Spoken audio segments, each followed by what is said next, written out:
Hey, it's Sam Davies here from Digital Noir. Cheers for a nice Sunday night. So I wanted to have a chat today about our onboarding process at Digital Noir. I've been running small businesses for over a decade now and gone through a lot of pain during the hiring process. We all know as small and medium business owners that HR or staff is really the most critical part of your business. So bringing in the right people is really crucial. So I've written a blog post which you can check out over on our website, digitalnoir.com, or I'll put a link below as well. But we've really spent, I suppose, the last 3 years honing our onboarding process to a point where it's working extremely well for us, and I thought I'd share that with you. I don't think that small businesses can afford recruitment agencies, and to be honest, in a small market like Adelaide, or anywhere in Australia for that matter, or in the UK, America, unless you're a big corporate that's taking on, large numbers of staff, or you're really time poor, I don't see the benefit of using a recruitment agency. I don't feel like they're actually getting to better candidates than you can do yourself. On the flip side though, you don't want to be spending your time flipping through hundreds and hundreds of emails. In a recent hire, we had over 300 candidates apply. So I don't have the time to go through 300 CVs. So let's start from the start, and I'll quickly run through very briefly, and you can read more in detail in the blog post. So the first thing is write a really good job ad. You want to have personality. You really sell yourself. When you're doing HR, when you're doing recruitment, you're doing marketing. You're essentially marketing your business. You want to get A players. As a small medium business owner, you need A players. Anything less, really you're selling yourself short if you're not attracting those kind of people.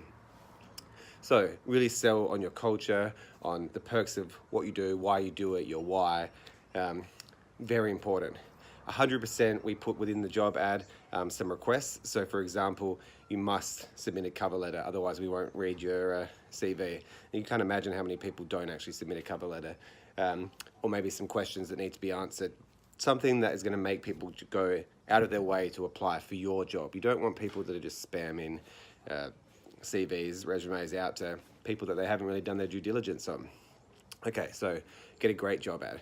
Then get somebody to vet the CVs for you, whether that can be someone within your business, it might be a second in charge. We use one of our financial consultants, Sandy, to do it for us. It could be a friend, family member, someone that knows your business well, but is willing to, obviously you can pay them, sit down and, according to your criteria, go through and purge through those CVs. So basically, we'll have Sandy go through and look and say anything without a cover letter is gone, anything that doesn't meet certain sets of criteria is gone, and I trust her to do that. So what I then get is a list of perhaps 10 to 15 CVs that's worth actually reading, delivered to my inbox that I can go through and start putting together a first round of interviews. So from those 10 to 15 CVs, what I'm going to do is have a quick phone call, and this is something that you could get that person to do, or you can do it yourself to vet down to about 5. So, okay, your CV looks good, your resume looks good, jump on the phone, you can tell a lot. You can tell a lot just by how people answer the phone. I can't believe how many people during recent job hires, have answered the phone like, hello, what's that, what's this? Even times when we've had interviews planned. It's crazy. So, yep, polite, good phone manner, answer questions quickly. And this is what we're going to be looking at through the whole process. Great. So let's say we get it down to 5 people. We've got 5 people that we're going to have in for our first interview. First interview would be myself and the second in charge, or potentially a head of a department, marketing, development, whatever it might be. Sitting down and really talking through who we are and finding a bit more out about the candidate. It's not too high pressure, pretty relaxed, more of a conversational chat. That's what works for me. Obviously, you can change that depending on who you're hiring for. But we go through from very technical hires to creative hires to administrative, clerical hires. So it does change slightly.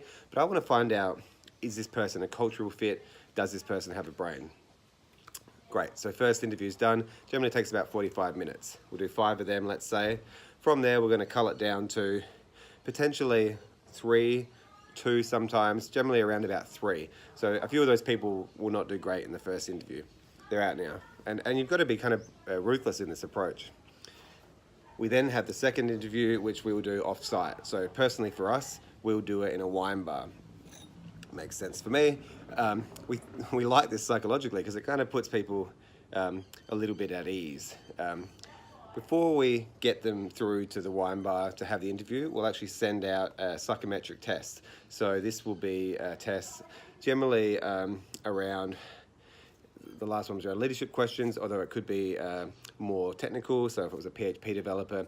But essentially a test which we pay for externally from another company, which provides some real insight into how the person thinks, what kind of personality type they are, how they approach problems. And what we get out of that is actually a list of questions that will test the person. So if the person is introverted, but thinks they can work well with the team given the right management style, leadership style, we'll ask questions that probe around those areas. So really worth doing. They're kind of expensive, between $300 to $500 a pop, but at this stage, again, we're looking for A players. If they're not going to do good on that test, then we don't want them. They rock up at the wine bar, sit down, thinking probably it's more of a bit of a casual chat. I always ask if they'd like a wine. It's interesting for me if they get it or not. And then we pretty much jump into some pretty serious questioning. We'll ask detailed questions about the job itself. It might be a technical question, and then we'll throw in sort of off-the-cuff questions in there. If you're a dinosaur, what dinosaur would you be? If you won $10 million after you walked out of this interview, what would your next step be in life be? And then simple ones like, where do you want to be in 5 years? Why did you choose us? I really like asking this one. After the first interview, how did you feel about Digital Noir and coming into this second interview?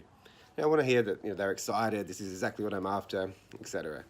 So, second interview, generally we will know who we want to hire from here, but we'll put them through one more interview process before that. So after that point, we have them in for a third interview. I step out of the picture and I get 2 to 3 of my staff members, generally different ones that have been involved from that point, to sit in and ask the candidate questions. So again, depending on the position, could be technical questions, it could be more casual. Generally, it's more casual. This is a chance to see if my team can work with them.